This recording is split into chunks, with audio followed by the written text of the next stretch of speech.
Yeah, it's just when I have time. Mhm. Um, so yeah, whenever I have time, I try to set these up so that people can benefit from just some discussion. It's Maybe just there's when I some have questions. time. Maybe they Mhm. have questions. And so I just want to give this opportunity for people to ask questions or that people that want to hear about the process again or stuff like that. So, okay, so Mhm. you were first asking about the market, right? The wholesaling market. So yes, I am still wholesaling. I Mhm. will say the activity has slowed down a little bit for me, mainly because the buyers are just being a lot more cautious now. Because there's Mhm. things have slowed down, right, from a seller perspective, but it hasn't slowed down to a point where there's tons of inventory. There's still, okay, we got one more person joining. There's still a shortage of supply because of which the prices haven't like crashed, right? They've corrected a little bit, but there's still in a lot of markets, there's still the multiple offer situation going on. Like in Florida, I've got a student that's in Florida. And hey, AO, welcome. I have a student in Florida and she can't get a contract signed because she puts in an offer and she always gets beaten. Like there's ton of investor activity still going on there, right? And there's less supply. So again, people, fighting for the same properties. So that's happening in some markets. In Texas, it's kind of evened out where it's not a crazy seller's market, but it's not a buyer's market either. So that's kind of where we are stuck because sellers have come down on their price, but they haven't gone down as much as they should have, given that the interest rates have gone up that much, right? So Mhm. investors now are having to pay a higher interest rate, whether they're doing a hard money loan or that's fix and flip, or if they're buying it for rental, now they've got a higher mortgage payment. So they've got to get the home at a discount, a larger discount than they were getting last year. And so that's why there's a gap there, right? So the deals that are moving for us are the ones where we've gotten a significant discount from the asking price or below ARV, where the seller is really motivated. Yeah. And then usually you can find a buyer that the price works for. But on other scenarios we've had where the price is just too high, even though we negotiated down, it's still too high for buyers because the numbers don't work out, given the interest rates.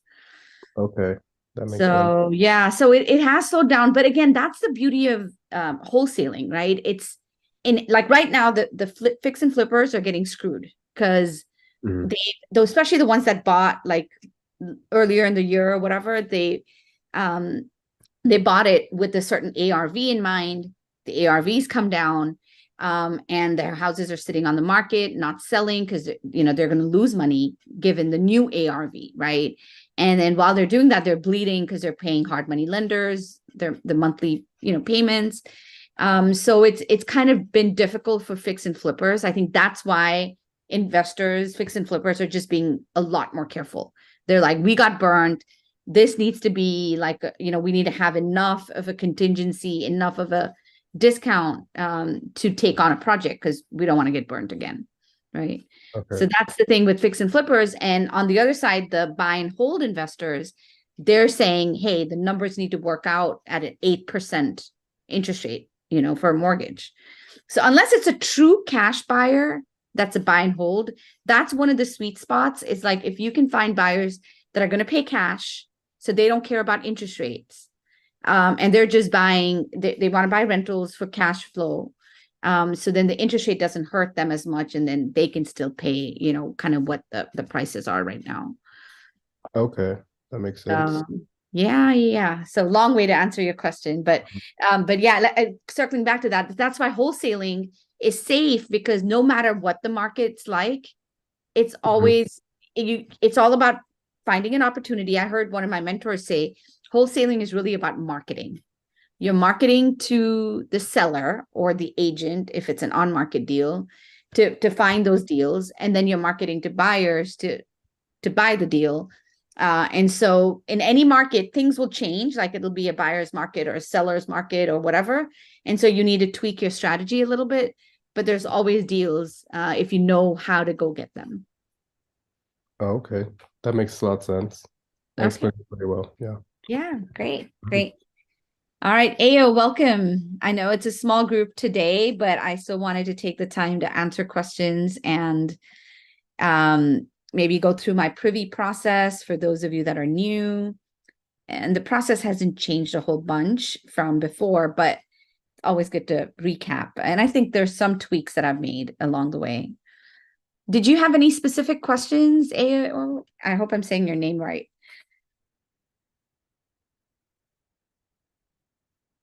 Or you can just post in the chat if you're not able to talk for whatever reason.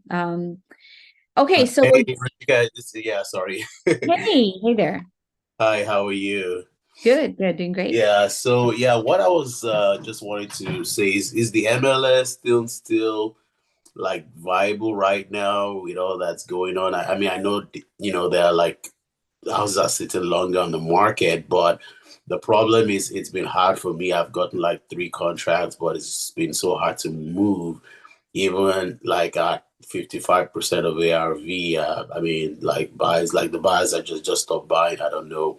Yep. So, what does this poll look like to you? That's exactly what we were just talking about. We just have to, same thing, right? So our activity has gone down. It's not like we're getting less properties under contract. We're getting the same number of properties under contract, but it's harder to move them. So we're not able to close as many as we were closing earlier this year. For all the reasons that I stated. So I think as Yeah. wholesalers, we just have to work harder. We've tweaked our formula instead of like 50 to 50% of AR. Yeah, instead of like if you do the MAO formula, instead of going after like 75 to 80%, you might want to do 65 to 70% of ARV. Okay. Just have to be more conservative because our investor buyers are being more conservative and they want more room in the deal. Okay. All right. Because what they're factoring in is the fact that if the market continues to soften next year, then let's say they buy the house at $200,000 now, and then by the end of next year, it's worth $170,000. Then they're going to lose money, right? So they're factoring that in now. They're just saying we want to buy deep. We want to buy it at 170 right now, so we don't have to worry about the price going down further. All right. But that's being priced in. Okay. Right. So yeah, we just need to work harder to get deeper discounts, find the true motivated sellers. Because your question back to does the MLS still work? The MLS still works because it's where you can find sellers that are willing to sell. And from that pool of sellers, now you need to find the motivated sellers, right? That's our job, right? Every MLS deal doesn't have a motivated seller. Some might, just want to sell if they get their price, like especially investors that are selling, they might just be trying to see like, hey, can we get our price? And if we can't get our price, then we'll just hold it another 6 months, or we'll just rent it out for 6 months, but we're not going to lose money on it, right? So I found that, going after the investor deals, mean like an investor or fix and flipper that's trying to sell their home, unless they're really, really underwater and they just want to not carry the hard money loan, which, you might find those scenarios. But even in those situations, they're saying, we'll just rent it out for short, like 6 months, get some rent that they can use to pay the hard money loan. And then hopefully in the summer, just like it's typical, prices may go back up again, or at least there's more activity in the summer. Yeah. So they're just trying to, or late spring, summer. So they're just going to wait till then, right? Now, one more thing with timing, you guys joined in December that I'm seeing is there's a lot of buyers that are trying to hit their year-end quota. Maybe they have a 1035 exchange, or maybe they have some again, quota or amount that they need to buy by the end of the year, right? For tax benefits or other reasons. I'm seeing suddenly a lot more buyers like pinging me and saying, do you have anything? Do you have anything? Which was not happening the last couple of months. So I'm like, okay, everyone's trying to hit that December 31st date to maybe buy a few more properties or whatever. So if folks can work through the holidays, roll up their sleeves, I think we can get some deals done in December. And January, February is usually a good time. Like this year, my best month was March. So these were deals that I got under contract in February that we closed in March. Because these are now, again, all the fix and flippers that want to buy a home, before the peak season, right?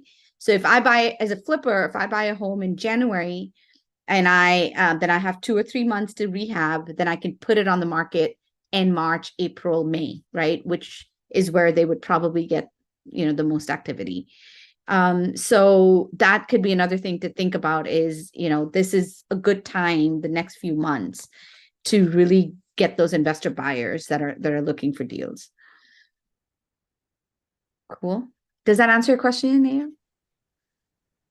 Yes, it does. Thank you so much. I appreciate it. Yeah, I for also sure. have a quick question as well. If we can Yeah. kind of outline for like I kind of have an idea of how it works, but maybe like what would be some steps like someone hears about wholesaling for the first time and they're like, well, I'm kind of lost. Like what do I do first? And then maybe it's like find your market, let's say find buyers or maybe, sellers. Like what could we go over? Like what would be a good, steps to go about it? Yeah.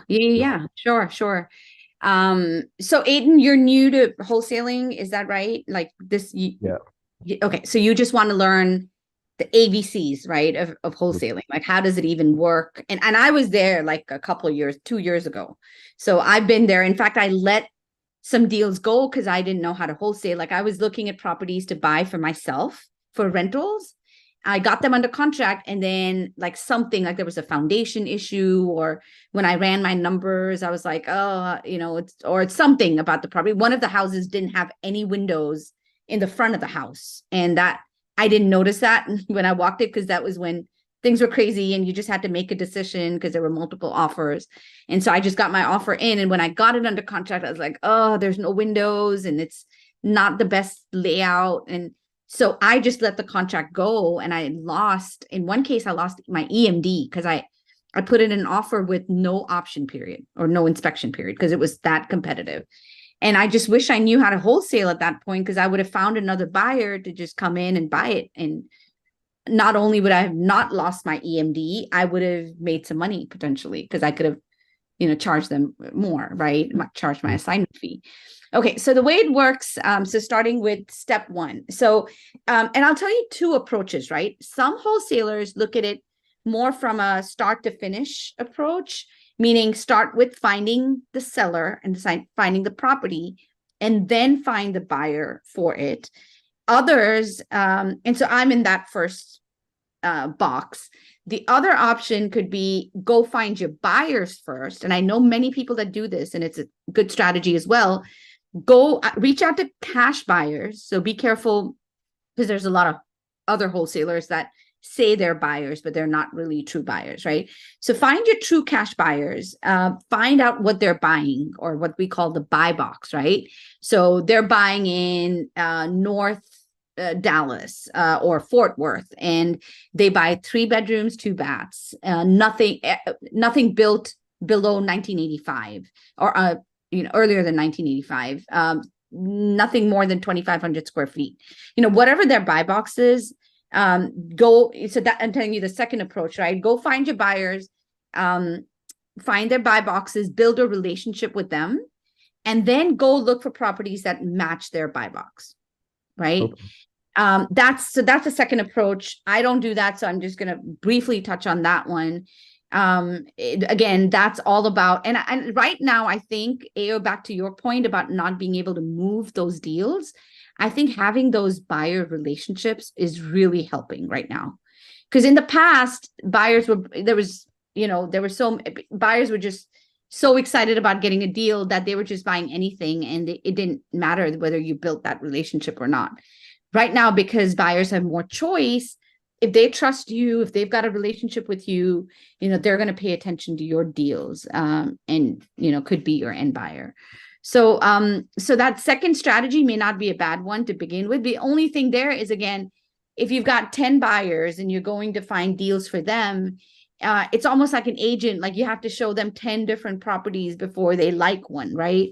And so it's a smaller pool of buyers, and you're working harder to find those properties for them.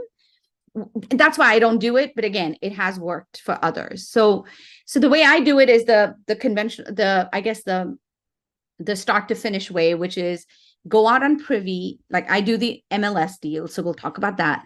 So I go out on Privy, I look for certain deals based on certain filters that might be a good investment property. And so what I mean by that is it's not rehabbed.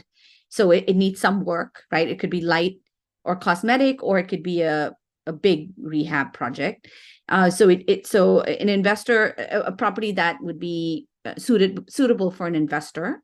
So that's number one. And then the numbers, right? So once I find those properties, then I go run comps, find out what the ARV or the after repair value is, which after repair value means if you were to fix up that house, right, what is the maximum amount that it could sell for in the market?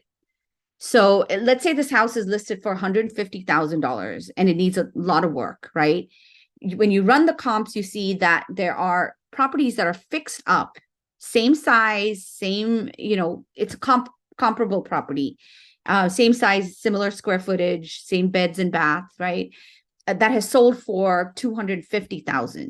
And hopefully you can find at least 3 of those ARV comps that are in that 250K range. Then you can say, okay, I'm pretty confident that the ARV on this one is 250,000 because I have 3 other comps of properties, similar properties that have sold for that amount when they were fully renovated, right? So we can go into that whole number crunching. I won't go into that today. We can spend more time next time if you'd like on that. But there's, you want to run your numbers, you want to find out your ARV, and based on that, you determine what your MAO or maximum allowable offer, right? This is just a conventional way of running numbers. How much do you want to offer on that property, or how much would an investor buy that property for, right? And again, that's based on percentage of ARV. We were talking about that before. Most investors used to use like a 75 to 80% of ARV minus repairs. So if 250K is your ARV and we're going with an 80% formula, which is too high right now, but it's going to make our math easy. 80% of 250 is 200,000.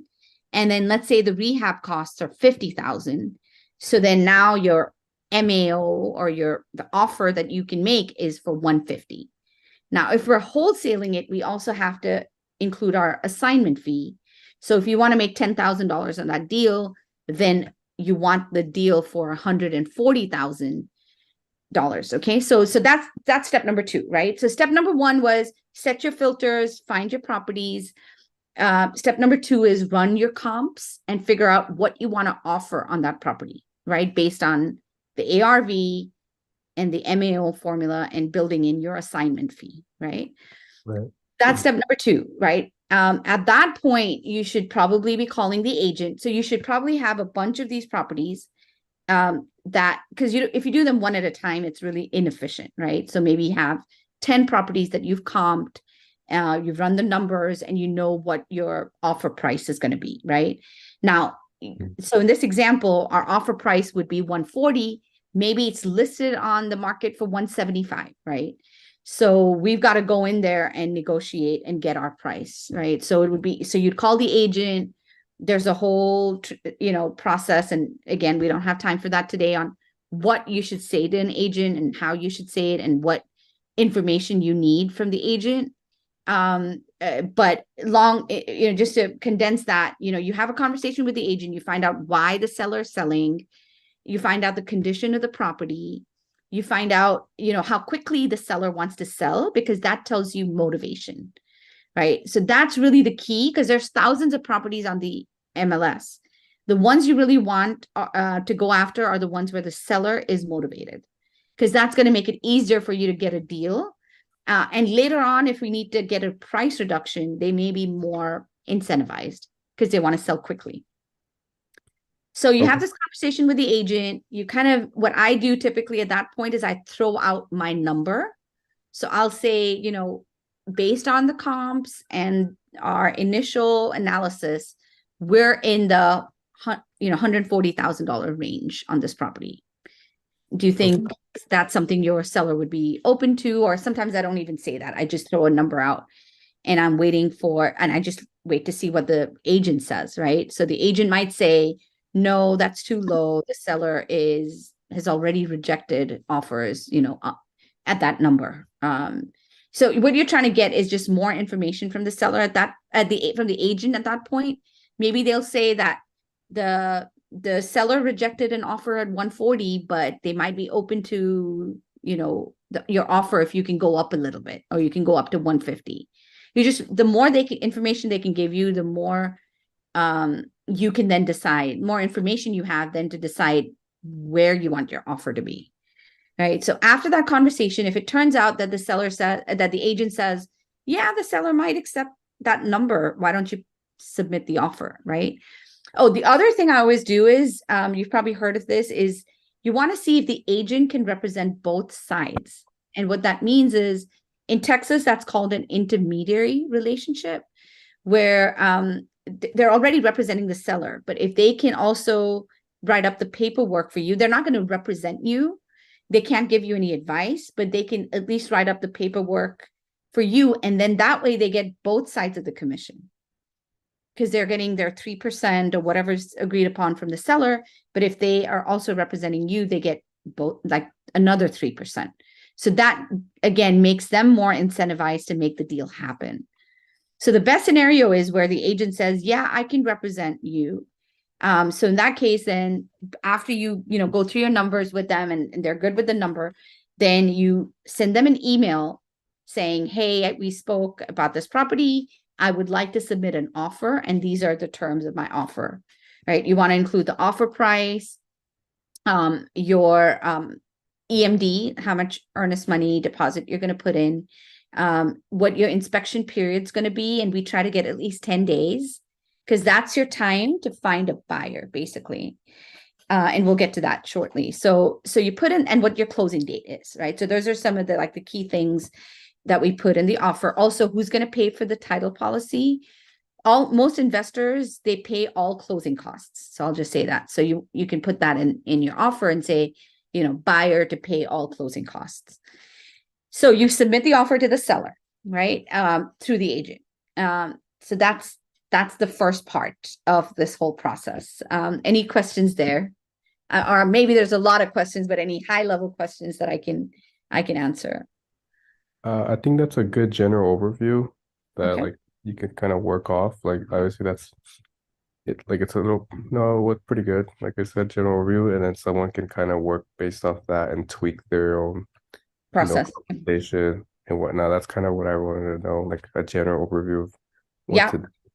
Yeah. So And that's pretty actually, cool. yeah. And now that I think about it, I might try to just put it in a picture. I think it'd be nice to just be able to see the picture, all the pieces fall together, basically. Yeah. But okay, so that's the side of getting it under contract, right? And let's say your offer gets accepted. Now you're under contract at the same example at $140,000. You're under contract, and now you've got 10 days, which is your option period or inspection period, depending on which state they call it different names. Because by the end of that period, you need to either find a buyer or cancel your contract. And if you cancel your contract, you get your EMD back. And the states where you have an option fee, you don't get your option fee back. But we usually put like $100 for the Mhm. option fee. So we lose that $100 for every deal in Texas. Yeah. Other states that don't have this option period and option fee, you don't lose anything if you cancel within that day and within that time period, as long as you give a reasonable reason for buy. Okay. And quick question, I don't know if it's a quick question over the inspection period.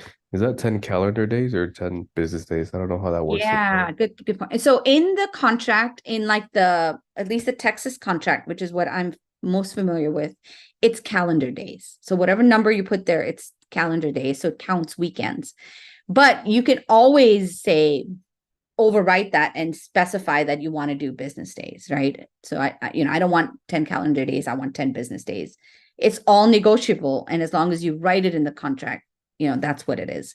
But we do 10 calendar days because that's kind of standard in Texas. Mhm. So then basically you got to get off to the races, right? You're kind of racing to that day number 10, trying to find buyers. And then there's a whole conversation around how to find buyers, right? You can find them on Facebook groups, but again, be careful because there'd be not be careful, but there may be other wholesalers that reach out to you to JV on those deals, which is fine. You just vet them, make sure that they've really got a buyer's list and they're not a newbie trying to get their first deal through you, because then that's not really going to get you much and you're going to waste your time, honestly. Yeah. So, it helps to partner with seasoned wholesalers in the market, because they have a leg up on you if they've got a good buyer's list and good relationships with those buyers, because it's better to split the assignment fees, right? Like 50% of 10,000 is better than 100% of zero, right? So if you can get the help, take it. Like my first few deals, or even now, I don't say no to a JV deal if they can bring me a buyer. So post on Facebook groups. Through Privy, you can actually find other investors that have bought in that area. And then you can do some investigation and actually find phone numbers for those LLCs and try to call buyers, that have bought down the street or, in that neighborhood and that might be interested in this property. Okay. So those are kind of the three ways, like Facebook, JV with other wholesalers, or try to build your own buyer's list through Privy. So that's kind of, so then once you find your buyer, right? So let's say I have a buyer ready to go at 150,000, right? I have it under contract for 140,000. So it's a simple one-page document that you need to write up. That's called the assignment of contract. And essentially you write it up to say that, my ABC LLC, let's say that's my LLC, is assigning the contract for this property on 123 Main Street to XYZ LLC, which is my buyer, right? And then it just spells out the terms, like what the price is. The price is 150,000, closing date, and there's some verbiage in there just to protect you. And you can find templates for the assignment of contract in a lot of places. If you want to get mine, just shoot me an email. I'll send you my contract that I use. And so essentially you write up that one-page assignment of contract. Basically, you're assigning that original contract that you had with the seller now to the buyer. So the buyer inherits everything that was written in that contract for this new price, right? And then that contract gets sent to the title company. So the title company is aware that the assignment is happening and they can contact your end buyer to get all of their details and everything else like that, because they might need a survey. They might, if they're going through a hard money lender, there'd be some documents that the lender needs, but the title company is now working with your buyer to get all of that, right? You're checking in with the buyer every now and then and with title just to make sure everything's still moving forward and there's no issues. But essentially at that point, once you've assigned the contract and completed that document and sent a title, there's nothing much for us to do as wholesalers. I mean, that's pretty much it, other than following up, making sure. I've had scenarios where there were some title issues that the seller had to resolve. So just being aware, right? Just keeping in touch with the agent, with the title company and with the buyer, till we get to that closing date. And then essentially on that closing date or a day before the closing, you get the closing statement that shows like all the numbers. Now, we always ask for separate settlement statements. So they can either do one closing statement or a settlement statement for the buyer and the seller side. But then your seller is going to see that you're assigning it and what you're assigning it for and what your assignment fees are. So what we usually ask the title company to do is to do separate settlement statements. So that's something, again, you want to make sure you vet your title companies. You go with the investor-friendly title company that can do the separate settlement statements. So the seller is only going to see their numbers. They're going to see, we're selling it for 140. These are all the fees. And at the end of the day, I'm going to get, let's say 125 or 130, whatever it is, right? And if there's a mortgage, then the mortgage gets paid off. And then at the end of the day, they get $10,000, whatever that is. They don't see the 150,000 at all. On the buyer side, now your buyer will see everything. Your buyer will see that there's 140,000 was the original contract. They'll see your assignment fees of $10,000. So the total is 150 plus all the other closing costs and fees that they have to pay. And so then they will see their number. Maybe it's like 155,000 that they need to bring to closing, right? So Yeah. it's going to show the buyer everything. So the buyer is going to see how much your fees are, which usually at that point, they don't care, right? They got the property at the price that they wanted, so they don't really care. And so then on the closing, the seller goes in, signs the paperwork, buyer goes in, signs the paperwork. You don't need to do anything. You get informed by title. Title will send an email to everyone saying, we're funded and closing is complete. You need to send your instructions on how to send the payment, like a check or wire. And you then get that payment and you're done. It's Okay. really, once you find that buyer and complete that assignment contract, it's really easy at that point. Please. You're literally just waiting for your check. Gotcha. Yeah, that looks like the easier part of it. And then Yeah. I don't know if you touched part on this earlier, I was a little gone, but what is a good EMD for the seller and then also I don't know what they call it for the buyer, like in case they you know. Default or whatever, or back out, right? Yeah. Mhm. Yes. So good questions. Yeah, we did not cover this. So in Texas, it's customary to put 1% down as the EMD so that your seller takes your offer seriously, right? I mean, there's nothing set in stone. I can offer $10 if I want, right? But at that point, the seller or the agent, especially for MLS deals, the agent's going to look at it and be like, are they joking? Like they're going to give us $10 EMD. Now, with off-market deals, when you're dealing directly with the seller doesn't know all this stuff as well. And you might be able to get away with $10, right, as the EMD. Mhm. But on market, you usually want to put 1% or maybe a little bit lower than 1%. But you want to show that you're ready to put skin in the game. Right? Now, remember, you get your EMD back if you cancel. But yes, you do have to come up with those funds. So that's one thing. So let's say in this example, because my offer was 140, 1,400 would be 1%. But if I want to go a little bit lower, maybe I go with $1,000, right? So my Mhm. EMD is 1,000 to the seller, which you have to send to title within 3 days of signing the contract. And I think that's 3 business days, but don't quote me on that. It's like 2 or 3 business days. And so that's the EMD there. Now, from our buyer, when we write up that assignment contract, we get a non-refundable EMD. See, ours is refundable in that option period. But when we get the buyer, it's non-refundable because we were not giving them an option period or an inspection period. So usually I do $5,000 non-refundable EMD for my buyers. So what happens in that scenario is they're going to send 5,000 to title, right? And if they back out, right, out of that 5,000 EMD that went to title, 1,000 goes to the seller, because if you need to cancel your contract with the seller now, you're going to lose your EMD. But your EMD is covered now by the buyer's EMD, and it's more than covered, right? So 1,000 goes to the seller if you cancel with the seller. Now you can always try to find another buyer, right? In which case you keep the $5,000, right? But if you decide also to cancel because let's say they are no show on the day of closing, right? You don't have time to find another buyer. Or you have to go back and ask for an extension of your closing date if you need time to find another buyer. What I've done in these cases is if I've had to, I usually end up just canceling, mostly. And so if I cancel, then like I said, the seller gets their EMD, which was the 1,000, which was in our contract. And then the balance, the 4,000 balance comes to the wholesaler. So you still Oh, make money if your buyer backs out. oh, okay. That's nice. Yeah. Okay, so Yeah. that's a So you good want to make sure general there's a rule. cushion. Yeah. Sorry. Yeah. Yeah, I'm saying that's a good general rule to think about 1% Yeah.